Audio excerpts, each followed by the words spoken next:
बच्चों हम कर रहे थे 12th केमिस्ट्री का सेकंड चैप्टर सॉल्यूशन, जिसमें हमने 3 कोलिगेटिव प्रॉपर्टी की थी, relative lowering in vapour pressure, elevation in boiling point and deflation in freezing point. उनको आप प्ले लिस्ट से आप देख सकते हो। आज हम करने जा रहे हैं very important colligative property, fourth and last colligative property, that is osmotic pressure. लेकिन क्या है ऑस्मोटिक प्रेशर, इसको पढ़ने से पहले आपको पता होना चाहिए what is mean by osmosis. Osmosis को समझना है तो ऑस्मोसिस को समझने के लिए हम इस डायग्राम पे चलते हैं। लेकिन आपको बता दें ऑस्मोसिस को करने के लिए, प्रोसीड करने के लिए हमें 3 चीज़ों की जरूरत पड़ेगी। एक semi permeable membrane. Semi permeable membrane क्या होती है, जैसे जो हमारी ऊपर वाली स्किन की लेयर है ना, सेम उसी तरीके से जनरली पिग का ब्लैडर लिया जाता है, पिग की जो स्किन है उसको लिया जाता है। जहाँ सेलोफेन पेपर है, जहाँ परचमेंट मेम्ब्रेन है, जहाँ आर्टिफिशियल तरीके से केमिकली हम इसको कॉपर फेरोसाइनाइड कंपाउंड से भी बना सकते हैं। तो क्या करती है semi permeable membrane? Semi permeable membrane एक ऐसी मेम्ब्रेन है जिससे सॉल्वेंट मॉलिक्यूल पास हो जाते हैं। जैसे फिल्टर पेपर होता है ना, उसे हम फिल्टर करते हैं, तो ऐसे ही सेमी परमेबल मेम्ब्रेन भी एक फिल्ट्रेशन का काम करती है, जिससे सॉल्वेंट मॉलिक्यूल जो स्मॉल साइज के होते हैं वो पास हो जाते हैं। मीन वाटर मॉलिक्यूल तो पास हो सकते हैं, लेकिन अगर वाटर में आपने नमक डाला हुआ है, चीनी डाली हुई है, तो वो जो सोल्यूट पार्टिकल हैं वो उससे पास नहीं होते हैं। This is the function of semi permeable membrane. और एक चाहिए आपको सॉल्वेंट और एक चाहिए आपको सोल्यूशन। किसी का भी सोल्यूशन, शुगर का, साल्ट का, किसी का भी ले सकते हैं। लेकिन आपको पता है कोलिगेटिव प्रॉपर्टी में हम क्या लेते हैं, नॉन वोलाटाइल और नॉन इलेक्ट्रोलाइट, ठीक है, जो डिसोशिएट नहीं होते। ये 3 चीजें चाहिए हमें। ये देखिए मैंने एक्सपेरिमेंट को प्रोसीड किया है। ये हमने ली है थिस्टल फनल आपको पता है ना, जो तेल वगैरह डालने के लिए यूज करते हैं, उसको हमने रिवर्स कर दिया, इन्वर्ट कर दिया है, उल्टा कर दिया है। ये देखिए उल्टा कर दिया है। और इसके नीचे मैंने लगा दी है, जहाँ से ये ओपन होती है, semi permeable membrane. For example pig का जो स्किन है, ब्लैडर, पिग ब्लैडर मैंने लगा दिया है। तो उसके बाद जहाँ सेलोफेन पेपर भी लगा सकते हैं, उसमें इसमें थिस्टल फनल में मैंने डाल दिया है शुगर का सॉल्यूशन। चीनी को लिया, पानी में डिजॉल्व किया, ठीक है, तो उसको मैंने इसमें डाल दिया। क्लियर? और फिर इसको मैंने बीकर में रखा हुआ है और इस बीकर में मैंने डाल दिया है वाटर। ये एक ही डायग्राम है, ये इनिशियल स्टेज में, फाइनल में क्या होता है ये उसमें बताया गया है। Clear? Mean thistle funnel, inverted thistle funnel ली है, उसके बेस पे लगाइए सेमी परमेबल मेम्ब्रेन और इधर डाल दिया मैंने शुगर सॉल्यूशन और इसमें डाल दिया, ये देखिए इसमें डाल दिया, ये जो ब्लू कलर का दिख रहा है ये वाटर डाला हुआ है और ये लगाइए सेमी परमेबल मेम्ब्रेन। तो क्या होगा, जैसे ही हमने ये सारा कुछ कंप्लीट कर दिया तो हम क्या देखते हैं, कुछ टाइम के बाद ये जो लेवल है वाटर का, ये जो वाटर है इसमें सॉल्यूशन का जो लेवल है किसमें, थिस्टल फनल में, वो राइज होना शुरू हो गया। वो राइज होना, ये देखिए वो राइज होना शुरू हो गया और up to a particular height. और क्या हुआ, पर्टिकुलर हाइट तक ये गया और उसके बाद ये स्टॉप हो गया।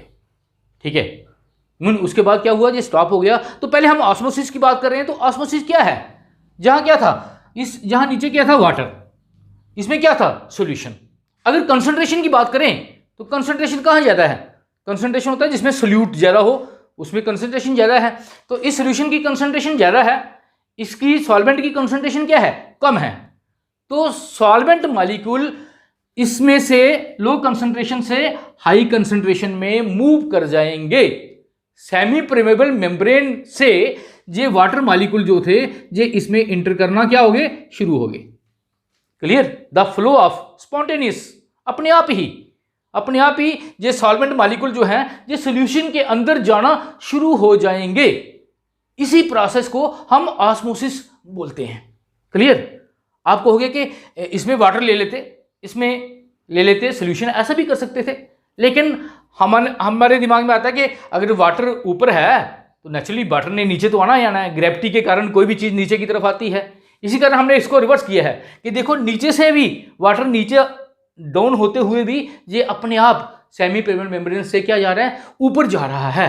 This is called osmosis. इसी को हम ऑस्मोसिस बोलते हैं। ये देखिए पर्टिकुलर हाइट और फिर पर्टिकुलर हाइट पर जाके ये स्टॉप हो जाता है। उससे हम ऑस्मोटिक प्रेशर की बात करेंगे, लेकिन पहले आपको ऑस्मोसिस क्लियर होना चाहिए। इसको और क्लियर करने के लिए ऑस्मोसिस को हम एक और घर में एक्सपेरिमेंट कर सकते हैं। आपने क्या करना है, 2 कंटेनर लेने हैं, 2 कंटेनर लेने हैं। उन कंटेनर में एक में आपने डाल देना है वाटर और दूसरे में आपने डाल देना है शुगर सोल्यूशन। शुगर सोल्यूशन जैसे जहाँ लिया हमने, शुगर नहीं अगर ख़राब करनी है तो साल्ट नमक ले सकते हैं। नमक का कंसनट्रेटेड सोल्यूशन मीन जिसमें ज़्यादा मात्रा में सोल्यूट डाला हो, तो अमाउंट की कोई प्रॉब्लम नहीं है, जितना मर्जी डालो। इधर हमने वाटर डाल दिया, इसमें हमने डाल दिया that is sugar solution, this is sugar solution.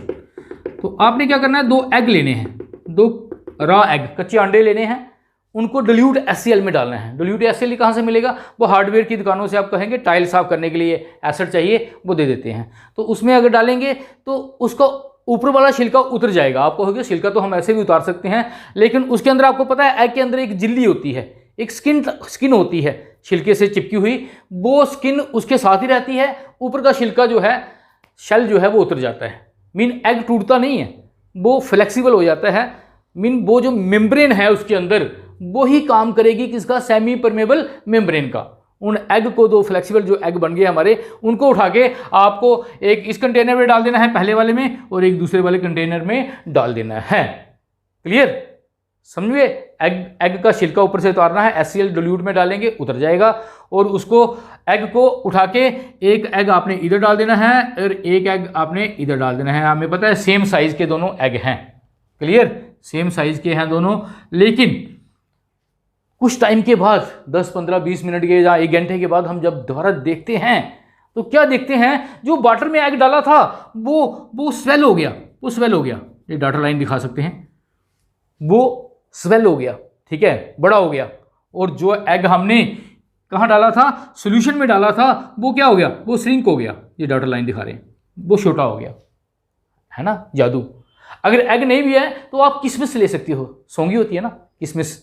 हलवा बनाते हैं तो हम क्या करते हैं, किशमिश को पानी में डाल देते हैं, वो फूल जाती है, वो स्वेल हो जाती है। तो एक बिना स्वेल वाली इधर डाल दें और जो स्वेल हुई है वो शुगर सोल्यूशन में डाल दें, ठीक है। क्या होगा, वो जो आपने इधर डाली थी वाटर में वो स्वेल हो जाएगी, और जो स्वेल हुई थी उसको सोल्यूशन में डाला वो श्रिंक हो जाएगी, सेम एग की तरह। ऐसा क्यों होता है, this is due to osmosis. ये ऑस्मोसिस के कारण ही है। मीन वही flow of solvent, flow of solvent molecules from low concentration to higher concentration. देखते हैं, हमें पता है ये वाटर है, इसकी जहाँ वाटर है, जहाँ इसकी डेंसिटी कम है, लेकिन एग के अंदर भी फ्लूइड है। एग के अंदर जो फ्लूइड है उसकी डेंसिटी ज़्यादा है, वो ज़्यादा घना है ना। तो कंसंट्रेशन किसकी ज़्यादा हुई, एग के अंदर जो मटेरियल है उसकी कंसंट्रेशन ज़्यादा हुई, वाटर की कंसंट्रेशन क्या है, कम है, इसमें फ्लूइड कम है। तो क्या होगा, जो वाटर मॉलिक्यूल है ये इसके अंदर इंटर करना शुरू कर देंगे, किसके अंदर, एग के अंदर, और एग जो है हमारा स्वेल हो जाएगा। Osmosis, flow of solvent molecule from low concentration to higher concentration, osmosis. और इसको एंडो ऑस्मोसिस बोला जाता है। एंडो ऑस्मोसिस क्यों, क्योंकि अंदर जाने को एंडो बोलते हैं और बाहर निकलने को एक्सो बोलते हैं, ठीक है। और इधर क्या हुआ, इधर जो श्रिंक क्यों हो गया, क्योंकि इधर शुगर सोल्यूशन था जिसकी कंसंट्रेशन ज़्यादा थी, लेकिन जो एग के अंदर मटेरियल था, फ्लूइड जो एग के अंदर था वो पतला था, उसकी डेंसिटी कम थी, ठीक है, उसकी कंसंट्रेशन क्या थी, कम थी। मीन एग में से सॉल्वेंट मॉलिक्यूल जो थे वो बाहर आना शुरू हो गए। मीन हमने पहले बताया जहाँ लो कंसंट्रेशन होती है, जरूरी नहीं है कि आपने वाटर ही लेना है, जहाँ आप लो कंसंट्रेशन वाला सोल्यूशन ले सकते हैं, जहाँ आप हायर कंसंट्रेशन वाला ले सकते हैं। मीन जहाँ शुगर ज़्यादा डाली है, जहाँ कम डाली है, तब भी फ्लो होगा। मीन जिधर सोल्यूशन की कंसंट्रेशन लो होगी वहाँ से सॉल्वेंट मॉलिक्यूल कहाँ जाएंगे, उस सोल्यूशन में जाएंगे जहाँ कंसंट्रेशन क्या होगी, ज़्यादा होगी। क्लियर, तो ये भी ऑस्मोसिस है ना, इंटरेस्टिंग एक्सपेरिमेंट। इसको हम एक्सो ऑस्मोसिस बोलते हैं। एक्सो ऑस्मोसिस, एक्सो होता है बाहर निकलना, ठीक है, एक्सोथर्मिक एंडोथर्मिक आपने पढ़ा हुआ है। तो ये सेम एक्सपेरिमेंट किशमिश के साथ, सौंगी के साथ भी आप कर सकते हैं। तो these are also 2 example of osmosis. Clear, लेकिन अगर हमने क्या कहा, ये देखिए डेफिनेशन देखिए, the spontaneous flow of solvent molecule, the spontaneous अपने आप flow of solvent molecule from solvent to solution, सॉल्वेंट से कहा सोल्यूशन में, या ऐसे भी कह सकते हैं or from less concentrated solution, less जैसे एग में लेस कंसंट्रेशन हायर कंसंट्रेशन, जहाँ भी शुगर सोल्यूशन जहाँ भी डाल सकते हो, एक लो कंसंट्रेशन वाला, एक हायर कंसंट्रेशन वाला। अगर दोनों की बराबर होगी तब फ्लो नहीं होगा, अगर दोनों में वाटर होगा तब फ्लो नहीं होगा। क्लियर? कंसंट्रेशन में फर्क होना चाहिए। तो less concentrated solution to more concentrated solution through the semipermeable membrane, लेकिन बीच में सेमी परमेबल मेम्ब्रेन चाहिए। इसको हम क्या बोलते हैं? ऑस्मोसिस। क्लियर? ये प्लांट जो है जमीन से पानी खींचते हैं, तो वो जो उसकी रूट्स हैं उसके ऊपर जो लेयर है वो परमेबल सेमी परमेबल मेम्ब्रेन का ही काम करती है। वो क्या करती है? उसको सॉल्वेंट मॉलिक्यूल्स ज़मीन से अपने अंदर खींच लेती है। ठीक है? उनके अंदर सेल के अंदर जो फ्लूइड होता है वो ज़्यादा घना होता है, तो वाटर पतला होता है। क्लियर? लेकिन अगर बायो में देखें ना, तो बायो में क्या होता है? एक दिन बेटी बायो पढ़ रही थी, वो कह रही थी सर पापा इसमें तो लिखा हुआ है कि ऑस्मोसिस क्या होती है? The flow of solvent molecule from higher concentration to lower concentration. जहाँ तो ये लिखा हुआ है, शायद बायो में अलग होता है, केमिस्ट्री में अलग होता है, अलग नहीं है, एक ही चीज़ है। जहाँ क्या लिखा हमने? From less concentrated solution to more concentration, low concentration to higher concentration. लेकिन वहाँ लिखा होता है कि बार higher concentration to lower concentration. वो मैं बता देता हूँ आपको वो क्या है, कन्फ्यूजन नहीं करना है। ठीक है? हायर उसने सिर्फ सॉल्वेंट को लिया है, सोल्यूशन की उसने बात ही नहीं की है। सिर्फ किसकी बात की है? सॉल्वेंट की। सिर्फ ये सॉल्वेंट, ये देखिए, अगर इनकी मैं बात करता हूँ, जहाँ भी सॉल्वेंट है इसमें भी पानी है, इसमें भी वाटर है, दोनों में वाटर है। लेकिन वाटर किस में ज़्यादा है? वाटर की कंसंट्रेशन किस में ज़्यादा है? सिर्फ वाटर की बात करेंगे, सल्यूट की नहीं करेंगे। वाटर किस में ज़्यादा है? जहाँ वाटर ज़्यादा है, जहाँ वाटर क्या है? कम है। क्लियर? वाटर की कंसंट्रेशन इसमें ज़्यादा है और इसमें वाटर की कंसंट्रेशन क्या है? कम है। अगर सिर्फ सॉल्वेंट को लेके चलेंगे तब क्या होगा? Flow of solvent molecule from higher concentration to lower concentration. लेकिन हम क्या करते हैं? हम सॉल्वेंट को सोल्यूशन से कंपेयर करते हैं। क्लियर है ना? क्लियर होगी ना? सोल्यूशन जब बात आती है तो जिसमें ज़्यादा सोल्यूट होता है उसकी कंसंट्रेशन हम ज़्यादा मानते हैं। कन्फ्यूजन नहीं करना है, जो आपको क्लियर हो जाना चाहिए। ठीक है? और इसके बाद हम बात करेंगे ऑस्मोटिक प्रेशर की। लेकिन उससे पहले आप एक ले लें इसका स्क्रीनशॉट, फिर हम चलते हैं ऑस्मोटिक प्रेशर पे। अब चलते हैं बच्चों ऑस्मोटिक प्रेशर पे। ऑस्मोसिस प्रोसेस से ही ऑस्मोटिक प्रेशर क्रिएट होता है। तो देखते हैं, ये देखिए यही एक्सपेरिमेंट क्या हुआ। इसमें जो वाटर मॉलिक्यूल थे वो अंदर जाना शुरू हो गए। हमने क्या देखा? वाटर मॉलिक्यूल जब अंदर गए तो सोल्यूशन का लेवल जो था वो राइज होना शुरू हो गया, और राइज होने के बाद एक पर्टिकुलर हाइट तक वो राइज हुआ, उसके बाद वो स्टॉप हो गया। There is no change in increase in height of solution. तो ऐसा क्यों होता है? क्योंकि वाटर अंदर गया है, इसके वाटर क्या डालेगा? एक्स्ट्रा प्रेशर डालेगा। जो एक्स्ट्रा वाटर इसके अंदर गया है वो एक्स्ट्रा हाइड्रोस्टेटिक प्रेशर डालेगा। जब प्रेशर डालेगा उसके बाद वो फर्दर जो सॉल्वेंट मॉलिक्यूल हैं उनको इंटर अंदर नहीं करने देगा। क्लियर? पर्टिकुलर हाइट तक वाटर मॉलिक्यूल इंटर होंगे, उसके बाद ऑस्मोसिस स्टॉप हो जाएगी। तब ऐसे भी कह सकते हैं इक्विलिब्रियम बन जाएगा। अगर होगी भी स्टॉप हो जाएगी, अगर होगी भी तो क्या होगा? जितने मॉलिक्यूल इसके अंदर इंटर करेंगे उतने ही जो पहले मॉलिक्यूल इंटर किए हुए हैं वो बाहर आ जाएंगे। Mean equilibrium between the solvent molecule of water and solvent molecule in the solution. क्यों? क्योंकि वाटर मॉलिक्यूल इधर जाने से क्या हुआ? सॉल्यूशन की कंसंट्रेशन क्या होगी? कम होगी ना।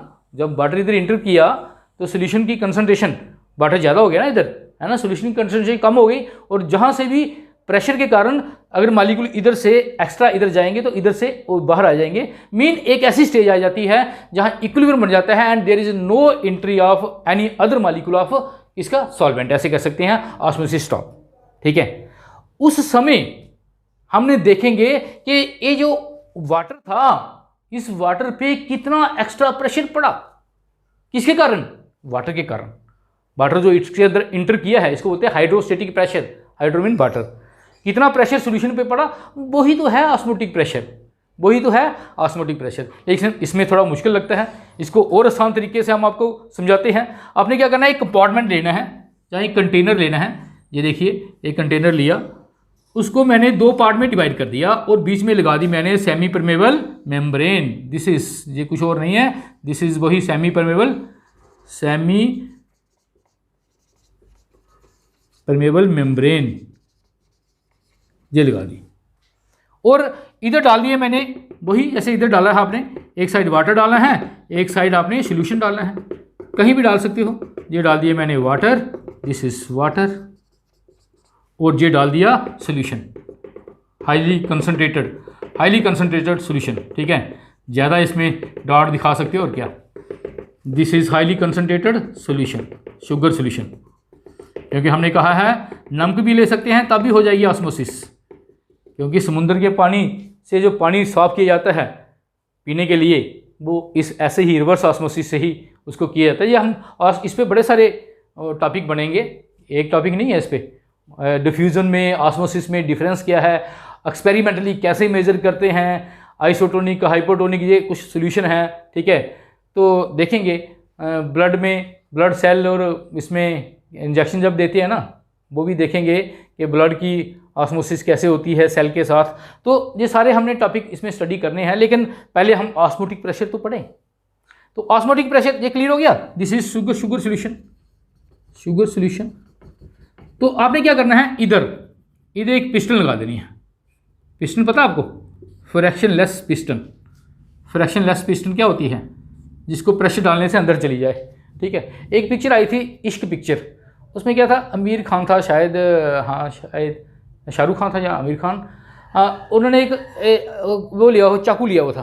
ठीक है, वो क्या करते थे, वो ऐसे पेट में घुसाते थे, लेकिन वो फ्रैक्शनलेस, वो चाकू अंदर चला जाता था। फ्रैक्शनलेस है ना, जैसे ऐसे लगे हुए पेट के अंदर घुस गया, लेकिन वो उसकी जो नोक थी वो अंदर चली जाती है। ऐसे ही फ्रैक्शनलेस पिस्टन उसको बोलते हैं। अगर प्रेशर डालेंगे तो अंदर चले जाएंगे, अगर प्रेशर छोड़ेंगे तो बाहर आ जाएगा। तो ऐसे ही एक फ्रैक्शनलेस पिस्टन जो है वो हमने जहाँ लगा दी है। क्लियर? बस आपने क्या करना है, अब हमें पता है जैसे ही इधर मैंने सोल्यूशन डाला है, इधर मैंने पहले सोल्यूशन डाल लेना है, सेमी बीच में लगाई हुई है, फिर जैसे हमने सॉल्वेंट डाला है तो हमें पता है सॉल्वेंट मॉलिक्यूल क्या करेंगे, इधर इंटर होना शुरू हो जाएंगे। क्यों? क्योंकि नेचुरली प्रोसेस है osmosis, lower concentration to higher concentration, जहाँ excess water to less water है ना, मैंने बोला था higher to lower, lower to higher, जैसे मर्जी बोलो, लेकिन हम ऐसे ही बोलेंगे, lower concentration of from lower concentration of solution the solvent molecule enter to higher concentration of solution. आपने क्या करना है, ऑस्मोसिस नहीं होने देनी है, ऑस्मोसिस को रोकना है। कैसे रोकेंगे भाई, इधर हम जो पिस्टन लगाई है ना, इधर बेशक आप ना लगाओ, इधर लगाने की जरूरत भी नहीं है, लेकिन लगा सकते हैं। ये जो पिस्टन है इस पर प्रेशर डालेंगे, कि so that no molecule can enter in this department, इस कंपार्टमेंट में कोई मॉलिक्यूल वाटर का इंटर नहीं होना चाहिए। कैसे? जहां आप कैपिलरी लगा सकते हैं, जहां देखिए, जहां जो लेवल है वो वाटर का शो कर रहा है, इतना है या इतना है, जो भी लेवल है उससे लेवल डाउन नहीं होना चाहिए, उतना ही रहना चाहिए। वो आप प्रेशर जहां अप्लाई करेंगे, ठीक है, जो प्रेशर आप अप्लाई करेंगे जहां आपने लगाई हुई है प्रेशर गाज होती है प्रेशर मेजर करने के लिए घड़ी की तरह, ठीक है, वो आपको बता देगी कि आपने कितना प्रेशर लगाया है। क्लियर हुआ? मीन जो एक्स्ट्रा प्रेशर, जो एक्सेस प्रेशर आपने इस प्रेशर गाज पे डाला, पिस्टन पे डाला, टू स्टॉप द ऑस्मोसिस को स्टॉप करने के लिए, that is measure on pressure gauge and that is the osmotic pressure. वही ऑस्मोटिक प्रेशर है।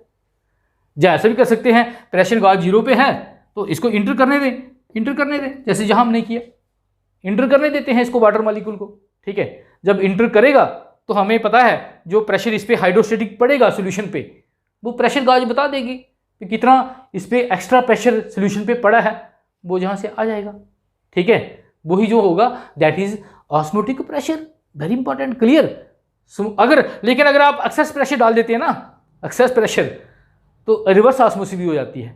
रिवर्स मीन जहां से सॉल्वेंट मॉलिक्यूल, जहां तो वाटर है, जहां सोल्यूशन है, लेकिन अगर ज़्यादा प्रेशर डालोगे तो जहां से वाटर मॉलिक्यूल इधर भी जाना शुरू हो जाते हैं। जैसे समुद्र से पानी जो है पीने के लिए साफ किया जाता है, वो इसी प्रोसेस से होता है। इधर साफ पानी रख देते हैं, इधर क्या है, समुद्र का पानी, नमक वाला पानी रख देते हैं, और उस पर प्रेशर डालते हैं excess, reverse osmosis. Excess pressure डालने से क्या होता है, ये मॉलिक्यूल जो है इधर आना, जहां से सोल्यूशन में से, नमक वाले पानी में से सॉल्वेंट मॉलिक्यूल जो है, वाटर मॉलिक्यूल जो है, इधर साफ पानी में जाना शुरू हो जाते हैं, जिसको हम बोलते हैं रिवर्स ऑस्मोसिस। ये दिखाएंगे आपको। तो क्लियर? तो ये है कि जो एक्स्ट्रा प्रेशर हमने जहां से डेफिनेशन से देखते हैं, यही दोनों डेफिनेशन मैंने लिखी है, एक इसकी और एक इसकी। The equilibrium hydrostatic pressure on the solution, ये जो सोल्यूशन पे प्रेशर पड़ा ड्यू टू ऑस्मोसिस। ऑस्मोसिस का मतलब होता है पुश, ठीक है, पुश करना। आप pure solvent into the solution, pure solvent जो सोल्यूशन में गया, कितना हाइड्रोस्टैटिक प्रेशर पड़ा, is the measure of osmotic pressure, वही तो है osmotic pressure. Clear?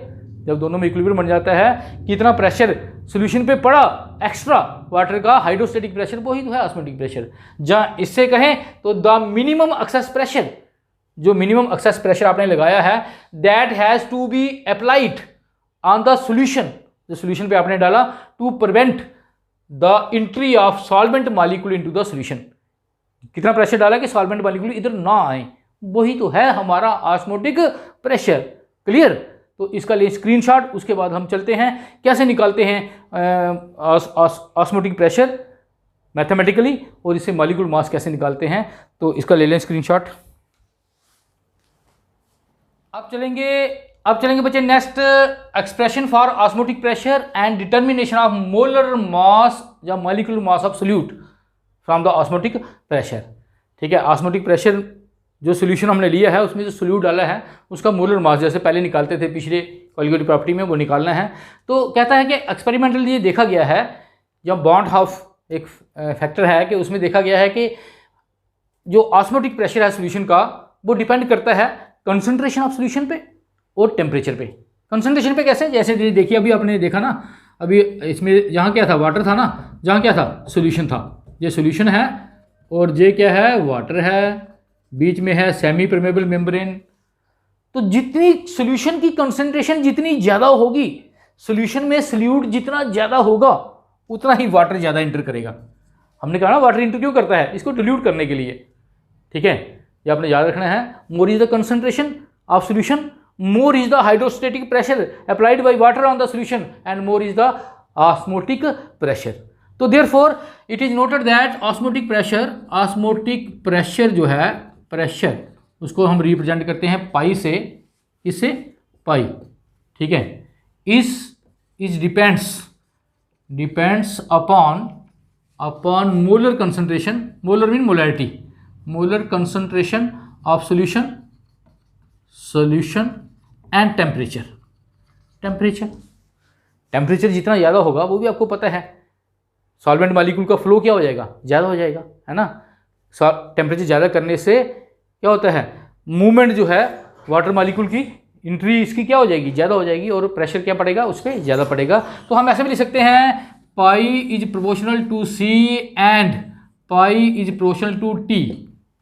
C for concentration, T for temperature. Therefore, pi is proportional to Ct, or pi is equal to C, proportionality तोड़ के R लगा देंगे, RCT। जहाँ अगर सीरियल बाई कर दें तो CRT, है ना, सीरियल बाई अच्छा लगता है ना, C पहले आता है R बाद में। This is equation, this is क्या है, expression for osmotic pressure. C is concentration, R is gas constant, वही गैस कांस्टेंट जो आपने 11th में पढ़ा था आइडियल गैस इक्वेशन में। ठीक है, और T इज टेम्परेचर, देते हैं इसकी वैल्यू आपको। और अब कहता है ये ऑस्मोटिक, ये जो सोल्यूशन है ना, ये सोल्यूशन आइडियल सोल्यूशन है, और जो आइडियल गैस इक्वेशन फॉलो करती है ना, ये सोल्यूशन भी फॉलो करता है। ये इसकी डेरिवेशन करते हैं, इसमें थोड़ी सी बताते हैं आपको। ये देखिए C, what C is equal to concentration, molar concentration, that is number of mole upon volume, number of mole of solution। हमें पता है कैसे निकालते हैं, मोलैरिटी होता है number of mole of solute divided by volume of solution. Put this value in this, pi equal to NRT/V। ठीक है, तो B को इधर ले जाऊं, pi V equal to NRT। तो याद आया आपको कुछ, 11th का ज़्यादा आया होगा, that is PV equal to NRT। देखा, तो ये आइडियल गैस इक्वेशन जैसे है ना, ऐसे ही ये जो हमारा ऑस्मोटिक प्रेशर है, ये भी उसको फॉलो करता है।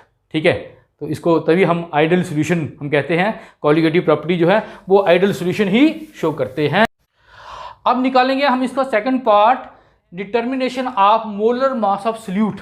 जो सोल्यूशन में सोल्यूट है, उस हमें नहीं पता कौन सा सोल्यूट है जिसका हम ऑस्मोटिक प्रेशर मेजर कर रहे हैं, कौन सा सोल्यूट है हमें नहीं पता। उस सोल्यूट का मॉलिक्यूलर मास कितना है हम कैलकुलेट कर सकते हैं इसी इक्वेशन से। देखते हैं, वी नो कैसे, we know that pi is equal to CRT, बस वैल्यू पुट करते जाना है। ठीक है, सी की वैल्यू निकाल के जहां पुट कर दो, जहां यही पुट करते जाते हैं। चलो क्या है, what C is concentration number of mole of solute upon volume of solution, put in first, put in first. पहले में पुट करते हैं, पाई क्या बन गया, pi equal to N V R T upon V volume of solution, है ना, molarity है ना जी। मोलैरिटी क्या होती है, number of mole upon volume of solution in litre. Litre में रहने देना इसको, मिलीलीटर में नहीं, क्यों हम बताते हैं। तो व्हाट एन वी क्या होता है, नंबर ऑफ मोल कैसे बनाते हैं सोल्यूट के, ये पीछे बड़ी बार हमने देखा, सभी क्वालिटेटिव प्रॉपर्टी में एक ही मेथड से निकलती है ये। Number of mole given weight upon molecular weight, put in second, इसको सेकंड मान लेते हैं, put in second, second equation में पुट कर दो। पाई क्या हो गया, पाई हो गया डब्ल्यू वी, है ना, W V upon M B हो गया ना ये, डब्ल्यू बी इसकी जगह है W V upon M B. तो आर पहले ही ऊपर, T multiply by V, multiply लिखना लिख सकते हो मल्टीप्लाई भी इसमें। तो this is another formula for calculating the osmotic pressure. Osmotic pressure निकालने के लिए अगर ये चीज़ें दी गई है, अगर तो सी दी है कंसंट्रेशन तब तो डायरेक्ट निकल सकता है, नंबर ऑफ मोल दिए तभी इस फार्मूले से निकल सकता है, लेकिन अगर गिवन वेट दिया है, मॉलिक्यूलर वेट दिया है तो फिर इस फार्मूले से निकलेगा। क्लियर, ऐसे दिया होता है मैक्सिमम। पाई भी पूछ सकता है और मॉलिक्यूलर मास ऑफ सोल्यूट भी पूछ सकता है, तो क्या हो जाएगा W V R T, R multiply by T, pi, pi जहाँ आ जाएगा, pi mean osmotic pressure multiply by volume. अब देखो इसमें हमने पीछे जो हमने क्वालिटेटिव प्रॉपर्टी की थी, हमने कहा था वॉल्यूम मिलीलीटर में भी हो सकता है, मिलीलीटर में होता है ज़्यादा दिया हुआ, तो जहाँ आपने वॉल्यूम लिख के मल्टीप्लाई बाई 1000 कर देना है, लेकिन जहाँ आपने नहीं करना है ऐसा, क्यों, ये वॉल्यूम आपको लीटर में ही रखना है। लीटर में दिया तो ठीक है, अगर मिलीलीटर में दिया है तो हमने इसको क्या करना है, लीटर में बनाना है 1000 से डिवाइड करके। क्यों ऐसा, क्यों, क्योंकि ये जो आर है ना इसकी गड़बड़ है। आर क्या है, आर है गैस कांस्टेंट, आर की वैल्यू लगभग होती है 0.082 litre atmosphere per kelvin per मोल। क्लियर, ये देखिए ये लीटर में है, और कई बार बार में दिया होता है, प्रेशर जो होता है ना बार में, लीटर बार एट पर केल्विन पर मोल। अब ये देखिए ये क्या है, जो लीटर में है, वॉल्यूम आर में जो वॉल्यूम है वो लीटर में है, इस कारण इसको लीटर में रखना पड़ेगा। और टेम्परेचर भी देख लें, टेम्परेचर केल्विन में है, और टेम्परेचर अगर डिग्री सेल्सियस में दिया होगा ना उसको भी केल्विन में चेंज करना है। कुछ बच्चे ऐसे निकाल के आ जाते हैं और कहते हैं न्यूमेरिकल तो हमारा ठीक होगा बिल्कुल, लेकिन वो गलत हो जाता है। ठीक है, इसमें ये थोड़ी ध्यान देने योग्य बात है। अब हम चलते हैं इसमें न्यूमेरिकल में, आप वहाँ देखेंगे ये वॉल्यूम हमारा लीटर में ही रहेगा, ठीक है, और टेम्परेचर केल्विन में ही रहेगा। तो इसका स्क्रीनशॉट लें, फिर हम न्यूमेरिकल पे चलते हैं। तो बच्चों चलते हैं पहले न्यूमेरिकल पे, कहता है calculate the osmotic pressure. Osmotic pressure निकालना आपने at 273 kelvin of 5% solution of urea. Urea का सोल्यूशन आपको दिया गया 5%, मॉलिक्यूलर मास भी दे दिया उसका 60, हम निकाल भी सकते हैं, NH2CO NH2 होता है इसका फार्मूला यूरिया का। और आर गैस कांस्टेंट दे, देखिए ये वैल्यू दी गई है 0.82 लीटर एटमॉस्फेयर पर डिग्री पर मोल। ठीक है, डिग्री अगर मतलब केल्विन में दिया होगा तो केल्विन आ जाएगा, डिग्री सेल्सियस में दिया होगा तो डिग्री सेल्सियस में। ठीक है, तो यह आ जाएगा पर मोल। ये आपकी वैल्यू आपने इसकी लर्न कर लेनी है, किसकी, आर की, 0.0821 लीटर एटमॉस्फेरिक पर केल्विन पर मोल। क्लियर, तो चलते हैं। अब हमने निकालना क्या है और दिया क्या है, ये चीज़ें हमें पहले नोट करनी है। चलो इस बार हम करते हैं कि हमें दिया क्या है, गिवन क्या है। सॉल्यूशन हम करेंगे इसका, पहले देखेंगे गिवन क्या है। गिवन क्या है, let the total solution, volume जो क्या है 5% सॉल्यूशन, वेट है ना, वेट ऑफ सॉल्यूशन होगा ना, 5% सॉल्यूशन लिखा है तो 5% आप वॉल्यूम में भी मान सकते हैं, क्योंकि ये जो हमारी मोलैरिटी है किस पे डिपेंड करती है, वॉल्यूम पे। अगर लिखा होता by mass 5% solution by mass तो अब वेट होना था, ठीक है, और डेंसिटी दे देनी थी, वॉल्यूम बना लेना था। लेकिन हम मान लेते हैं let the total solution, total solution कितना हो गया, इक्वल टू 100 मिलीलीटर मान लेते हैं। ठीक है, क्योंकि परसेंटेज जब भी होती है ना तो हम कितना मानते हैं, टोटल उसको 100 मानते हैं, तो 100 में से कितना होगा, weight of urea that is WV कितना हो गया 5 ग्राम। ये क्या है, इसको क्या लिखेंगे, इसको क्या लिखते हैं बी, मीन जो हमारी टर्म्स हैं that is V equal to 100 millilitre. उसमें यूरिया है 5 ग्राम। और उसके बाद दिया गया है इसका molecular mass, molar mass of urea कितना है, MB जिसे हम बोलते हैं, वो है 60, नहीं तो आप निकाल सकते हो फार्मूले से। और R भी दिया गया है 0.0821 एटमॉस्फेयर पर केल्विन, जहाँ केल्विन है ना टेम्परेचर, तो इसको भी केल्विन में लेंगे पर मोल। और टेम्परेचर भी दिया गया है कितना है जी, कितने पे कर रहा है, 273 केल्विन पे कर रहा है। अब हमें पता है, अगर फार्मूला होता आपको पाई का तो ठीक है, नहीं तो हम बना लेते हैं, 1 मिनट लगेगा। Pi we know that pi equal to CRT, आपने C की वैल्यू निकालनी है, pi is equal to N upon V RT, साथ में लिख दें या इधर लिख दें, ठीक है, N अपॉन। देखिए पाई इक्वल टू क्या हो जाएगा, NB क्या होता है, नंबर ऑफ मोल कैसे बनाते हैं, given weight upon molar weight, ठीक है। NB हमें पता है, हमने बताया आपको, multiply by R multiply by T multiply by volume. Clear, ये वैल्यू आपने पुट करनी है। लेकिन वॉल्यूम जो है वो मिलीलीटर में दिया गया है, इसके आपने क्या बनाने हैं, लीटर बनाने हैं आपने। क्या हो जाएगा 100/1000, क्लियर, ये 2 जीरो चले जाएंगे, क्या आ जाएगा 0.1, क्लियर, ये लीटर, इतना लीटर बन गया। क्यों लीटर में, क्योंकि जी R के यूनिट जो है वो किस में होते हैं, लीटर में, इस कारण इसको लीटर में बनाना पड़ेगा, मिलीलीटर में नहीं यूज करना है आपने। तो ये देखिए, ये हो जाएगा WB गिवन वेट कितना है 5 gram multiply by R, what is R 0.082 litre 021 litre atmosphere per kelvin per mole, ये देखिए।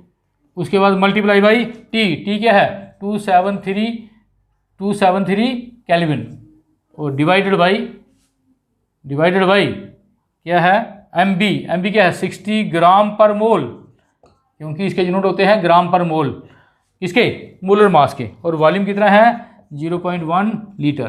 कैंसिल कर दें, जो लीटर से लीटर कैंसल, मोल पर मोल से पर मोल कैंसल, केल्विन से केल्विन कैंसल, क्लियर, और ग्राम से ग्राम कैंसिल, बचा क्या, बचा ये एटमॉस्फेरिक। और सबको अगर आप कैलकुलेट करेंगे तो पाई की वैल्यू जो है वो लगभग आ जाती है 18.68 atmospheric, clear. This is calculation of osmotic pressure. कुछ भी पूछे आप निकाल सकते हैं, तो स्क्रीनशॉट लें इसका। अब चलते हैं बच्चे सेकंड न्यूमेरिकल पे। 200 centimetre cube of aqueous solution of protein contain इतने ग्राम ऑफ प्रोटीन, ठीक है, given weight. The osmotic pressure भी दिया गया है, और टेम्परेचर इतने टेम्परेचर पे इतना होता है 2.57 × 10⁻³ बार में दिया गया है, एटमॉस्फेरिक में नहीं। इट मीन R की वैल्यू भी बार में होगी। और कैलकुलेट द मोलर मास निकालना है, और R की वैल्यू भी दी गई है। चलो लिख लेते हैं गिवन क्या है, या गिवन लिख लें या फार्मूला लिखें, एक चीज़ आपने लिखनी है। गिवन कंडीशन देखते हैं पहले, गिवन क्या है, सॉल्यूशन, गिवन कंडीशन, गिवन देखें क्या क्या है, सीधा लिखते हैं। वॉल्यूम ऑफ सॉल्यूशन देखिए, वॉल्यूम कितना है 200 सेंटीमीटर क्यूब, लेकिन वॉल्यूम किस में चाहिए, लीटर में चाहिए यहाँ, क्योंकि R के यूनिट लीटर में होते हैं, तो लीटर में चाहिए। 200/1000 इक्वल टू 0.20 लीटर, ठीक है, क्लियर। और क्या दिया गया है, WV given weight of protein solute 1.26 gram. उसके बाद द ऑस्मोटिक प्रेशर भी दिया गया है, ऑस्मोटिक प्रेशर कितना है, पाई इक्वल टू 2.57 10⁻³ बार में दिया गया है। और टेम्परेचर भी दिया गया है 300 केल्विन, और R की वैल्यू भी दी गई है 0.082 नहीं 3 हो जाएगा, अगर बार में होगा ना एटमॉस्फेयर की जगह, तो याद रखना है 2 की जगह 3 हो जाता है, लीटर बार। जहाँ तो दिया होता, अगर नहीं दिया है तो इतना तो आप याद कर सकते हैं, 0.0821 या 0.083। तो दिस इज, अब आपने निकालना क्या है, हमने निकाला मॉलिक्यूलर मास। तो हमें पता है, हमें नहीं आता फार्मूला, अगर फार्मूला याद किए तो डायरेक्ट अप्लाई कर दें, हमें नहीं आता, हम निकालेंगे CRT, और सी क्या होता है, सी होता है नंबर ऑफ मोल RT/B, और नंबर ऑफ मोल होता है ना given weight upon molecular weight RT/B, ये है ना।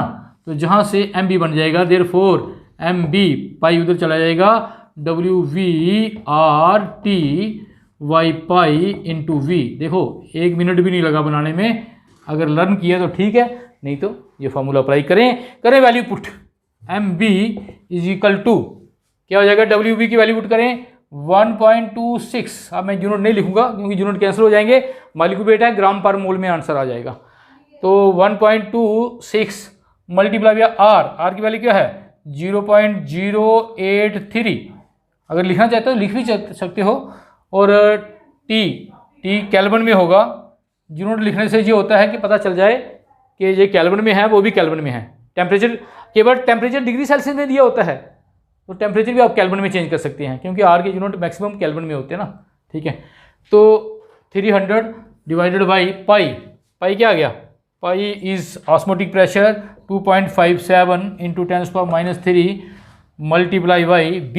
व्हाट इज B को 200 नहीं लिखेंगे, लीटर में लिखेंगे। मैंने बता दिया आपको, पीछे जितने भी हमने किए थे, हम वॉल्यूम को मिली लीटर में या सेंटीमीटर क्यूब में लिख के ऊपर मल्टीप्लाई 1000 से कर देते थे, लेकिन इसमें नहीं।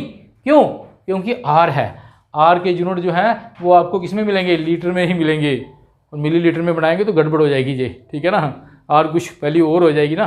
तो इस कारण ये आपने लीटर में ही पुट करने हैं, मिली लीटर में दी है तब इसको लीटर में चेंज कर लेना है।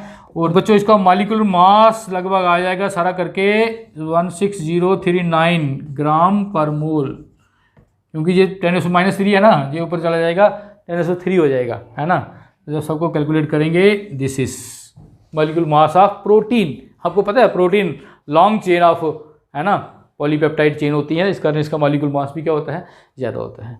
तो और भी बड़े सारे न्यूमेरिकल हैं, इस पर निकाल सकते हो। एक अलग से हम वीडियो सभी क्वालिटेटिव प्रॉपर्टी के न्यूमेरिकल पे बनाएंगे, लेकिन कुछ न्यूमेरिकल इस तरीके के आप कर सकते हो। तो इसका ले स्क्रीनशॉट, और वीडियो कैसी लगी कमेंट बॉक्स में ज़रूर लिखें, और पसंद आई हो तो लाइक शेयर सब्सक्राइब भी करें। ओके बच्चों।